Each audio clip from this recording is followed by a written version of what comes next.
Rocky Slope Road is a collaborative project between the City of Greenville and Verde Development, and it really is a benchmark road for Verde Development and all the future use out here, including residential, which you see behind me. But prior to the reconstruction of Rocky Slope Road, it was a two-lane residential street. It was quite an attractive cut-through street between Woodruff Road, which is on the northern end, and Verde Boulevard, which is on the southern end. And one of the things that we looked at in concert with Verde Development was, how do we make this an attractive street, a safe street, where traditional issues such as speeding, safety are all accounted for. And what was key about this street was that we were able to build in some attractive traffic calming measures, traffic circles, what we call speed tables or raised intersections, to really help make sure that people drive responsibly. Additionally, we have wide sidewalks, bicycle lanes, very good street lighting, and it's really a complete street. This is a great day, and we're here essentially to celebrate. We're here to celebrate a great partnership, and we're also here to celebrate a truly remarkable project. As far as the partnership goes, I mentioned the partners earlier: the City of Greenville, Duke Energy, and Verde Development. And it really was and continues to be a truly great partnership. It is a great example of a public-private partnership, and really a public-private partnership that was done in the right way. Rocky Slope Road was strategically located to play a key role in the Verde master plan community. As most of you know, we at the city have a lot of experience with redevelopment and retrofitting infrastructure in older, tighter, more established areas. However, this site presented a remarkable opportunity to do something truly special. The process transformed a curvy, isolated, seldom traveled road into an urban model avenue featuring bicycle lanes, pedestrian-friendly sidewalks and crosswalks, traffic calming, utilities located underground, thank you, elegant light fixtures, and sustainable landscaping elements. Not to mention a Tom Keefe designed park. Thank you, Tom.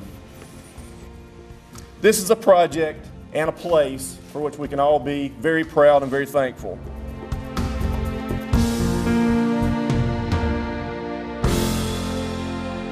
This is a great project for the city. It's a great project for Verde as well. It really represents more than $5 million of investment in this community. Very, very important for us. The Verde project itself, the almost 1,000 acres that exists out here, actually more than that 1,000 acres, that will represent more than 10,000 residents, more than 500 businesses, and more than 15,000 new jobs. It's phenomenal for the city. We are just so delighted to partner with Verde, with Hollingsworth on this project. It represents sustainable development for this community, which is so key and will be key for the development of the city for the next 20 years and beyond. I think it's important that we kind of step back at this and think about the folks that were really the most innovative, not only in what this 1,100 acres was going to be, but how it was going to be funded. And that goes back to the Hollingsworth funds and the Verde board. These folks had the option of basically taking this 1,100 acres and doing a lot of things with it, including cutting it up into large pieces of property, selling it off to developers. But they basically took on the challenge of, as David alluded to, doing something different. And I would suggest to you, in today's world, the terms neo-urbanism, mixed use, traditional neighborhood development, sustainable communities, walkable communities, that's the buzzword right now. I don't know if when the Hollingsworth Fund's leadership was considering what to do with this tract of land, they used those terms. But as we now know, they were forward-thinking well beyond the traditional development concepts that are in this market. So that was the first big point of innovation. The second was how to pay for some of these things, particularly the public infrastructure, and how to, if it is public infrastructure, participate with local municipality, i.e. the city, without putting an undue burden. So the model that was created and the groundwork that was laid there was truly innovative, and I feel very safe in saying there is no other project like this, certainly in the upstate, probably the state, and in the southeast. So their leadership and forward thinking was critical.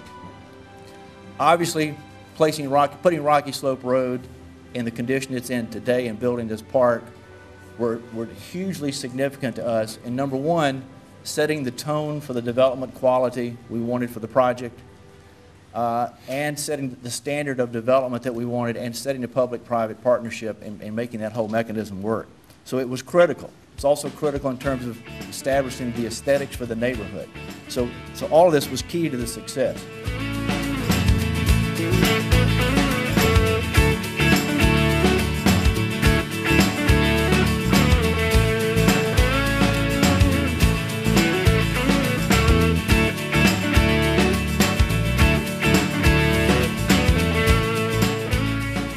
This project is the type of project that Duke Energy loves to get involved in. One, it provides a platform for us to show that advanced technology and doing the right thing through sustainability does not always cost more. As Rick had stated, the cost projections actually came down as we move forward with this project. The aesthetics in the neighborhood, from an overhead to underground perspective, I think complements this area very well. It will also provide better reliability for the residents in this area. And I have to admit that the vision for this development is just phenomenal. And we are absolutely proud to be a part of it. We're so proud to be a part of it that Verde was actually selected as Duke Energy's power partner, and received the Power Partner Award from Duke Energy last year. And that duct that Rick talked about, that underground roadway of underground wiring system that we put in, is actually one of the largest underground systems that Duke has installed in the Carolinas. We're very proud that Greenville is a recipient of that type of effort, that type of technology, and we're very, very excited to, again, be a partner of this.